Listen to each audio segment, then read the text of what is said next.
फरवरी का महीना खत्म ही हुआ था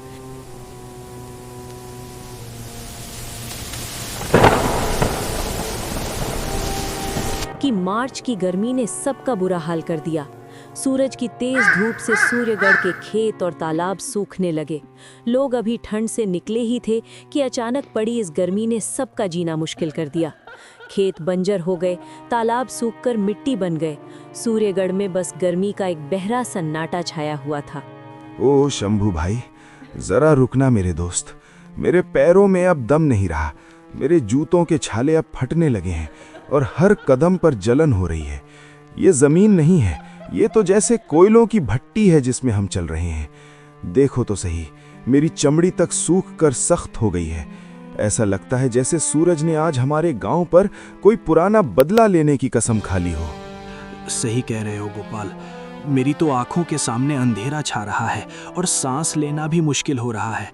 कल तक जो तालाब पानी से भरा था, जहां बच्चे खेलते थे, आज वहां की मिट्टी फट चुकी है और सिर्फ मौत की बदबू आ रही है।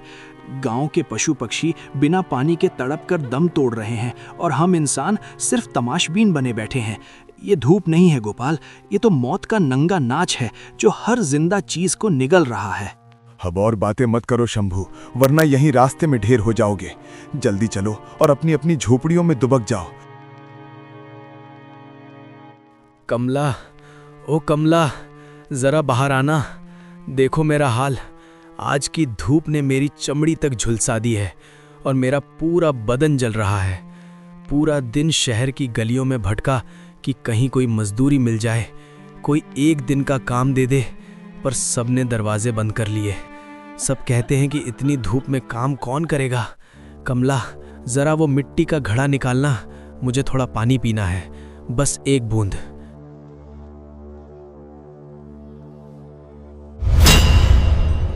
अजी, कैसा पानी और कहाँ का पानी? वो घड़ा तो कब का सूख कर पत्थर हो गया है। मैंने गांव के हर कुएं के 10-10 चक्कर लगाए, पर हर जगह सिर्फ सूखी मिट्टी मिली, पानी का एक कतरा तक नहीं। पूरे गांव में पानी की एक एक बूंद के लिए लोग एक दूसरे का खून पीने को तैयार है, पर पानी नहीं है। और देखिए हमारे राहुल को, अगर उसे अभी ठंडा पानी या थोड़ा दूध नहीं मिला तो मेरा बच्चा हाथ से निकल जाएगा। नहीं, ऐसी मनहूस बातें मत करो कमला। मेरे रहते मेरे बच्चे को कुछ नहीं होगा। मैं अभी मुखिया के पास जाता हूँ। सुना है उनका कुआं गांव में सबसे गहरा है। आप देरी मत कीजिए, जाइए, जल्दी जाइए। मेरी सारी उम्मीदें अब आपसे ही हैं। राहुल, तू डरना मत मेरे बेटे, तेरा बाप तेरे लिए पानी लेकर ही आएगा।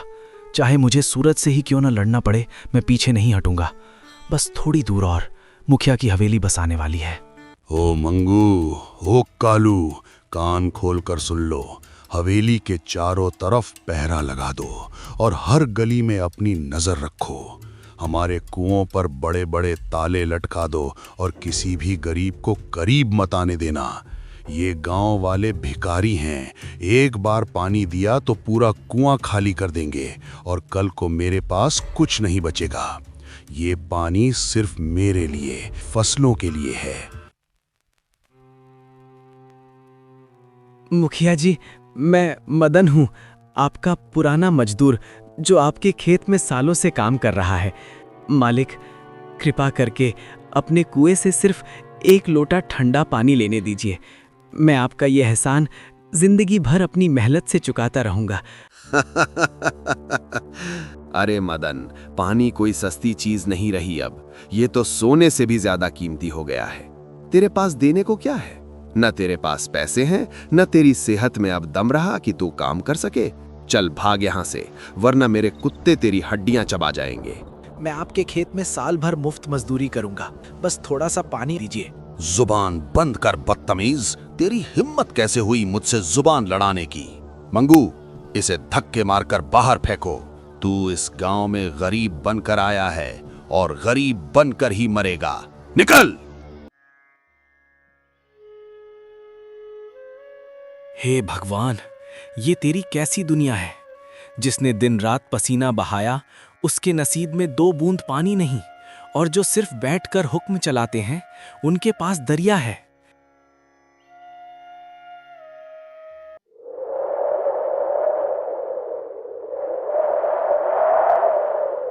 आ गए आप? पानी कहाँ है? क्या मुखिया ने पानी दिया? क्यों चुप है आप? कुछ बोलते क्यों नहीं? नहीं मिला कमला। उस पत्थर दिल मुखिया ने हमें धक्के मारकर निकाल दिया। पर अब मैं और इंतजार नहीं करूंगा।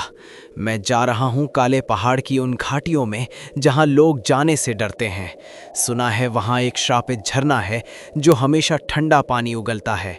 मैं वहां से पानी लेकर ही लौटूंगा। नहीं, वहाँ मत जाइए।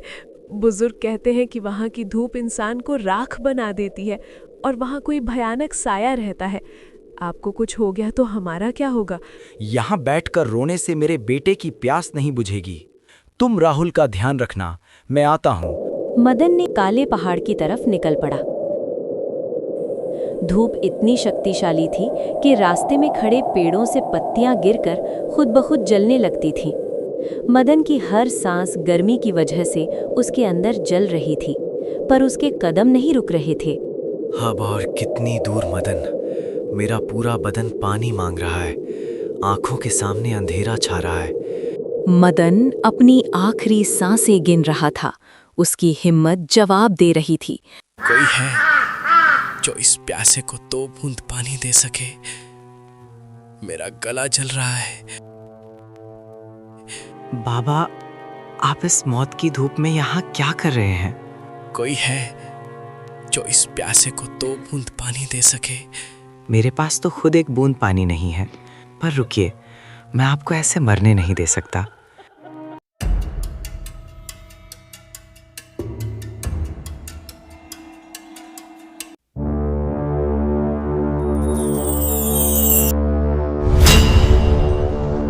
मैं कोई मामूली इंसान नहीं हूं, मैं वन देवता हूं। मैंने तुम्हारा इम्तिहान लिया था। मैंने देखा कि तुम खुद मौत के करीब हो, फिर भी तुमने अपना वक्त एक अनजान की जान बचाने में लगाया। मुझे तो बस काले पहाड़ का झरना चाहिए। ये लो शीतल मणि। ये कोई साधारण पत्थर नहीं। इसे ले जाकर अपने गांव के उस सूखे तालाब में डाल देना। ये गर्मी को पी लेगा और मिट्टी से अमृत जैसा ठंडा पानी निकलने लगेगा। जाओ मदन, सूरज ढलने से पहले पहुंचो। तुम्हारी ईमानदारी ही तुम्हारी ढाल है।